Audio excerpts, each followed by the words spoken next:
I remember sitting on a 5-gallon bucket in a house I just bought, thinking I ruined my life.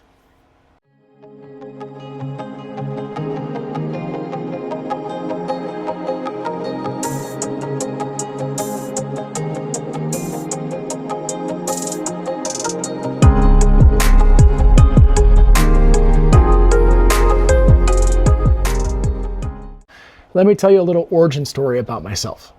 So I started in San Mateo County as a firefighter in 2001. I was 23 years old, and I had really no other direction other than passing probation and doing a good job as a firefighter. I didn't really have the financial direction at that point. I was a young kid, and I knew I was fortunate enough to live with my parents, so I saved the majority of my money. Now, not all of you guys are out there that could do this because you guys have families, bills, mortgages, and whatnot. But I was able to do that. So in about a year's time, I was able to save upwards of $40,000 and purchase my first property. Bought my townhouse in San Mateo and off Alameda de los Pulgas, if you guys know where that is. And that was my first place. I bought it for $375,000. Now, the story goes, when I bought it, I didn't know what I was getting into. I bought the property.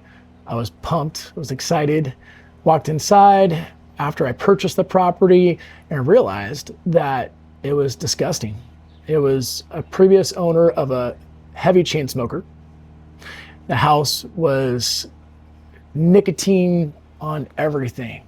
Nicotine stains on the walls, the carpet, the ceiling, the cabinets. It was disgusting. I remember not knowing what to do, having no furniture, turning a 5-gallon bucket over and sitting on it and crying and thinking, like, what did I get myself into? This is a disaster. Well, I decided to turn it all around. I got up. I started tearing everything apart. The floor, the walls, right? Repainting the cabinets. So I went from the ground up to remodel. And I really didn't have any experience. I just started getting to work. Now, I was fortunate enough to have my dad, who was a contractor, retired. So Dad, if you're watching, thank you. You know, you helped me out quite a bit. So got to work and I started remodeling the property. And there was a lot of ups and downs, a lot of mistakes. In fact, I actually rented a spray gun from Home Depot and decided to paint the ceiling roasted pepper red. In doing so, I used the spray gun, not knowing that the mist of the gun itself the particulates would go everywhere. So I sprayed the ceiling. The red went everywhere, went all over my face, went all over my body.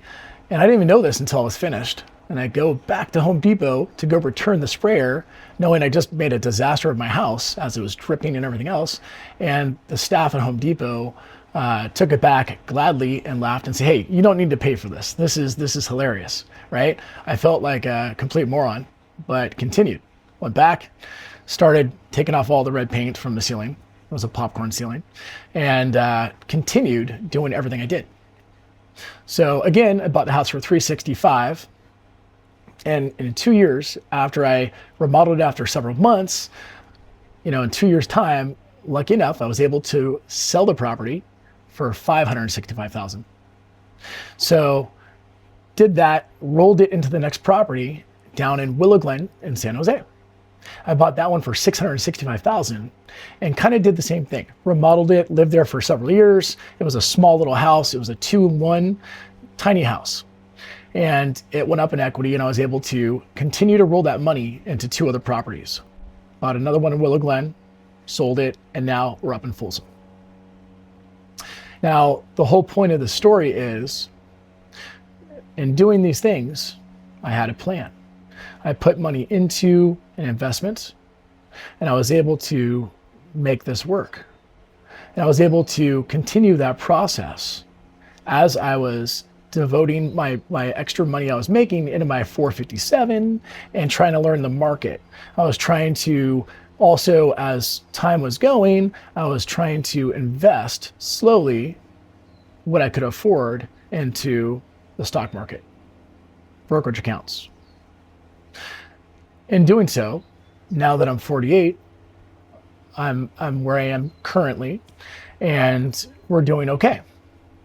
But in doing that, I stuck to my plan. My plan was the 5 buckets. I basically had, not including the buckets, but my 457 that I was taking on my paycheck every month, certain amount of money, and it was stacking into that account in that bucket. So if you stick with the 5 bucket plan, it'll also work for you. That's what I did. I tried to make everything where it became like auto-generated. It became familiar. Every step, every opportunity I did, every raise, I was able to organize it where it actually made it easier for me to be where I am today at 48 with 5 years left. You guys could do the same thing. If you guys are 23, 33, 43, all these things work out. You just have to stick to a plan. And if you stick to a plan, things become successful. And to each and every one of you, I know that it's out there and you guys could all do it. You have to be your best advocate. That's why I'm here for you guys. This is the Firefighter Advocate, Marcel, and I appreciate you guys watching. This is, it's gonna be 5 years out until I retire. So signing off until the next video. Thank you so much for watching. I'll be documenting my journey each and every way.